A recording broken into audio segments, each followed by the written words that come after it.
What is going on, guys? DBG here, and today we are going to be playing a game of NBA, or we're not going to be playing a game, we're going to be talking about NBA 2K21 MyTEAM, and we are going to be talking about the top 10 centers in the game. This is going to be primary centers, and that is all we are going to be looking at. So we're not going to be looking at certain guys that like can play the center position.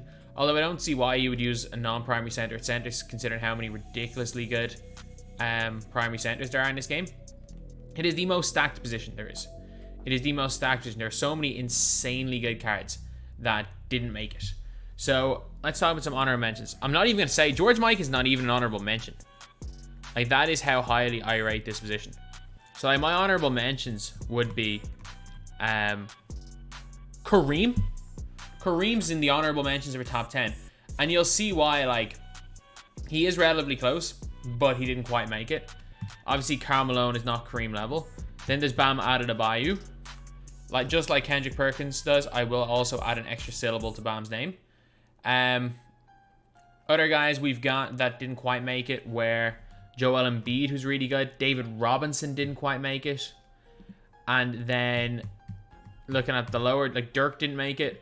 When we're looking at lower level players, you know, like DeAndre Jordan didn't make it. I'm just going to say Ben Simmons and Batum were close. In my initial list, I had Batum in the list. You might say I'm crazy. I had Batum on my initial list. But yeah, he did not quite make it. Eddie freaking Curry is another player that, in my opinion, was quite close to making the list. But again, close is not top 10. And you'll see what I mean by this when I tell you guys that number 10 is Anthony Davis. Anthony Davis is incredible, lads. Looking at these, he's got like near perfect stats. Like, I'm trying to think of anything that he doesn't have that's perfect stats wise. Like, yeah, you might say, oh, he's only 86 ball handle. Literally, it's diminishing returns once it gets past 86. Like, 86 to 99 is basically the same thing. In terms of badges, he's got every single badge you need. No floor general, does not matter. Got 16 Hall of Fame defensive badges. Got every defensive badge at least on gold. So like, you're looking at easily one of the best cards in this game, and he's number 10. Like 10. There are 9 centers in my opinion that are better than this card, and that just sums up how stacked this position is. Again, his release is Anthony Davis on very quick, which is a really nice release. He has got Pro to escape, but it doesn't matter that he has Pro to escape. He can't do the escape itself because he's too heavy, but he can side-to-side spam on next gen, which is quite a big thing. Like, the side-to-side spam is the most OP way of getting open on next gen. It's even more important than the Curry escape. He has the Pro 4 behind the back, obviously decent height. Better on current gen than next gen, but still pretty decent on next. At number 9, we got Ralph Sampson. So Ralph Sampson would have been there or thereabouts making this list, but he definitely deserves a spot on this list after post-patch. So what I mean by post-patch is he no longer has T-Rex arms. They give him a 7'7" wingspan. He's 7'4", so if we learned anything about speed, he's going to be faster with the ball, more than likely. I don't know if 2K gave him a stutter run. I don't think 2K gave him a stutter run on current gen, because I did my gameplay with him on current gen, and I'm pretty sure he didn't have a stutter run. And if he doesn't have a stutter run, again, taller players move faster with the ball than without the ball. Doesn't matter what gen you are on, as long as they don't have a stutter run. I don't think he had one from my experience on current gen. He's got an 85 3 ball, which you might think, oh, that's not great. But he does have half catch and shoot. He has half catch and shoot, half range extender. He's got every single shooting badge you need that will help him hit wide opens. And his speed, again, is going to feel like it's in the 90s. Slasher dribble style is not the greatest thing for next gen, but I do think set shot 17 is not great on current gen, but really good on next gen. He's the Pro to escape, and he actually can curry slide. So if you do want to curry, you can do it with him. As well as that, he's got the Pro 3 behind the back, which is the best behind the back in the game. So that is a definite positive for this card. And again, 7'4", 7'7" wingspan. He belongs in here at number 9. Again, this list is stacked. At number 8, we've got Shaq. We've got Shaq at 8 right here. Again, he suffers from only being able to play the primary center position.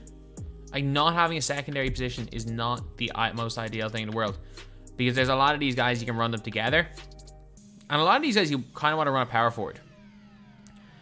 And for his price as well, like, again, it's a lot of these things are preference based, but for me, I'm going to put Shaq in here at number 8. Shaq's got, like, perfect stats. Again. From here on out, apart from one player, everyone has perfect stats. Well, apart from 1 or 2 players. But he has got half-range extender. He can handle the ball a little bit. I mean, just everything they did with the Shaquille O'Neal card is just perfect. Got 16 defensive badges. He's got the Pro 4 behind the back, which isn't great. He's got Shaq release, which I hate. I know Ty loves it. I hate it. I think it's up there with the worst. I think it's up there with the worst release in the game. I know, again, some people like it. But his escape is Pro 3. I mean, he can still do the Pro 3 size up, but that's not great. But he can burst on current gen. And he does have super speed on next gen, which is a big thing. Like, some big men, again, they're just faster with the ball. And, like, Shaq 100% is one of the fastest players in the game on next gen. At number 7, we got Wilt. Wilt versus Shaq is preference. Wilt versus Shaq is genuinely preference. If you prefer Wilt, that's fine. If you prefer Shaq, that's fine. For me, between those two guys, it's literally a case of whoever you have the more success with. Like, yeah, Shaq's stats are a little bit better. I don't know why, I just feel like Wilt is that little bit better. Like, Wilt's got 95 speed, which is actually insane. And again, you're looking at the stats, there's no flaws. There are no flaws stats-wise. There are no flaws badge-wise. 15 Hall of Fame defensive badges. Wilt's got the better behind the back, and I think that's kind of what sets those two apart for me. Is I do really, really like the Pro 3 behind the back. And especially because as a next-gen player, you've got slasher dribble style, which means that it's harder to get open with either of these guys than if they had quicker shifty. On those type of players, I do feel like the behind the back is kind of important, and that's why I put Wilt slightly ahead. And I prefer set shot 70 to Shaq release. But again, that's like comparing two kind of mediocre releases. Well, a mediocre release to a bad release. Like, it's not like either of them are the greatest release in the world. So then at number 6, we've got Giannis. Again, Giannis isn't quite as good as these two guys. Like, his stats, again, they're near perfect. 85 3 balls is his only flaw on gold range, but look, he's Giannis. He still gets Giannis animations. He's still Giannis at the end of the day. Like, there is a well-known quote from me, and it's like, it's Giannis at the end of the day. No matter what they do, Giannis is always going to be Giannis. And they can change his stats and badges all they like, but at the end of the day, Giannis will always be Giannis. I think there's a famous quote from a DBG Twitch stream, and I'm paraphrasing it, but I'm also not paraphrasing it that much. I just constantly said Giannis is Giannis for about 2 minutes. But slasher dribble style, again, doesn't really matter. Normal 2 behind the back is actually a really good behind the back, unless after Pro 3, it's probably the best behind the back in the game. It's a former dribble glitch behind the back. Obviously, you can't spam behind the backs anymore. There's no real dribble glitch anymore, but still, he can still get some really good animations off that behind the back. So I am a fan anyway. And he just gets Giannis animations. Everyone knows about Giannis' animations. At number 5, we've got Dikembe Mutombo. And this is where it gets tough. So there are 5 centers that I think are, depending on gen, depending on how you play, you could have any of these 5 at number 1. So I think it's so difficult to separate between these guys. I have Dikembe as the last on my list. Does not mean I think Dikembe is not God tier. And does not mean that in certain situations Dikembe might not be the best center in the game. Stats wise, perfect. He's basically, imagine if you had Wilt but made him taller and gave him a better release and made him broader. That's basically what you're getting with Shaq, or sorry, with Dikembe. You've got a much better release, Wilt Chamberlain, who's just better. Like, perfect stats. Yeah, his free throws bad, that doesn't matter that much. Shifty dribble style, which is huge. Pro 3 behind the back. He can side to side spam with Pro 2 and base 4. Like, he's incredible. Number 4. I think this guy is better on current gen than people give him credit for. I tried him out because I know people were telling me he was awful on current gen. So I was like, he can't actually be this bad. And I tried him out and he was really good. Is he as good as Dikembe on current gen? No. But it's night and day. In my opinion, he's number 1 on next gen. In my opinion, like, Wiseman is number 1 on next gen. And for that reason, I give him the slight advantage over Dikembe, but you can argue Dikembe is number 1 on current gen. But like Wiseman, you're looking at these stats and you're like, okay, maybe he's not quite as good. But like 93 speed still incredible. Lateral quickness is only 89, but look, that kind of matters for a center. But at the end of the day, it only kind of matters. I'm gonna say 85 post moves doesn't really matter. 80 steal because he's got half interceptor. That doesn't matter. So he's pretty much fine. But if you're looking at the animations, it's the Steph Curry base. Like Steph Curry base is one of the best on a catch and shoot on a big in the game. There is no question about that. Steph Curry is one of the best in the game. He's got a lefty release, so there's obviously bias from my part towards that. Like if you guys don't know, like I am always biased towards lefty releases. Like I will always shoot better with lefty release than a right-hander release. So I am highly, highly biased towards lefties. So again, a near perfect player. Shoots it well, fantastic. Then at number 3, Bill Russell. 99 in every single stat, best release in the game. Like, I will say it. I've used him on current gen and he didn't do much. But like there's no question, like Bill Russell is Bill Russell.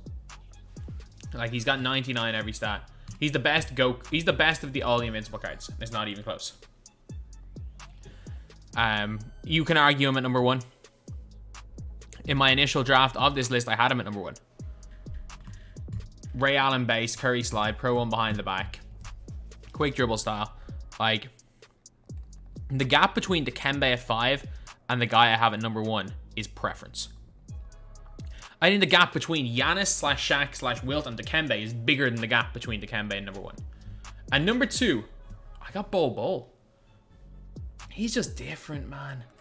He's just different. Like, I know, is there next gen bias here? Of course there is. But man, I've seen people balling with this guy on current gen. When I played in my tournament, he was one of my best players on current gen. He's the fastest. He's literally the fastest player with the ball next gen. Speed Grinches, speed shoes are literally worthless in my team. We've proven that already. And a +3 speed doesn't actually make a player move faster. But the way his running animation is on current gen, the problem is he doesn't get the stutter run. He gets probably the worst stutter run I've ever seen on current gen. But at the end of the day, though, everything else about the card is perfect. Really lengthy. He shoots the ball really well. His release is decent. Overall good stats. 7'2" long wingspan. Got all the key badges anyway. Yeah, he's only got gold clamps and not half clamps. But like at the end of the day, like I will say this right now. The gap, I've always said this. I said the gap between bronze and Hall of Fame clamps is less than the gap between no clamps and bronze clamps. Is clamps needed? Yes. Clamps is 100% needed. There is almost zero difference in game between gold clamps and Hall of Fame clamps. It's the most overrated boost ever. But number 1, better Bol Bol. Kristaps. If you guys look, yeah, you've got a worse behind the back on Kristaps, but because they've got quicker shifty, it doesn't make much of a difference. And on current gen, you're bursting anyway. So I don't think that makes much of a difference. And then you've got the exact same release. And in my opinion, Kristaps has better stats. He's a bit taller. And he's also got 16 defensive badges. Both of these guys, again, they're light enough so that they can curry slide. They can slide the side spam on next gen. Like the best 3 on next gen. Like Wiseman's probably the best on next gen, but Porzingis is better on current gen. But Porzingis is just incredible. He's just absolutely, there is no flaw. There are no flaws with this card. There are absolutely no flaws. 7'3", 7'6" wingspan, got length, shoots it, runs the floor well. He's a little bit less skinny than Bol Bol. Man, the card's perfect. The card is perfect. So yeah, that is my top 10 centers. It's like there are 2 sets of 5. There is like AD, Sampson, Shaq, Wilt, Giannis. And then there's a quite big gap between Dikembe, Wiseman, Bill Russell, Bol Bol, and Kristaps. And fair enough, you want to chuck Wiseman out of there if you're on current gen. I actually liked him when I used him on current gen. If you want to chuck Wiseman out of there, it's fine. But I don't think, like either gen, Kristaps and Bill Russell and I believe Bol Bol and Dikembe are top 4. That's probably the top 4 on current gen. And then on next gen, the only reason why we have Wiseman ranked so high overall is that, in my opinion, he's number 1 on next gen. He's my favorite player to use on next gen. So anyway, yeah, that is pretty much it, lads. That is the video. These are the top 10 centers in NBA 2K21 MyTEAM for the month of May. This is probably the second last one of these lists we will ever do. Thank you guys for watching. Please like, comment, and subscribe.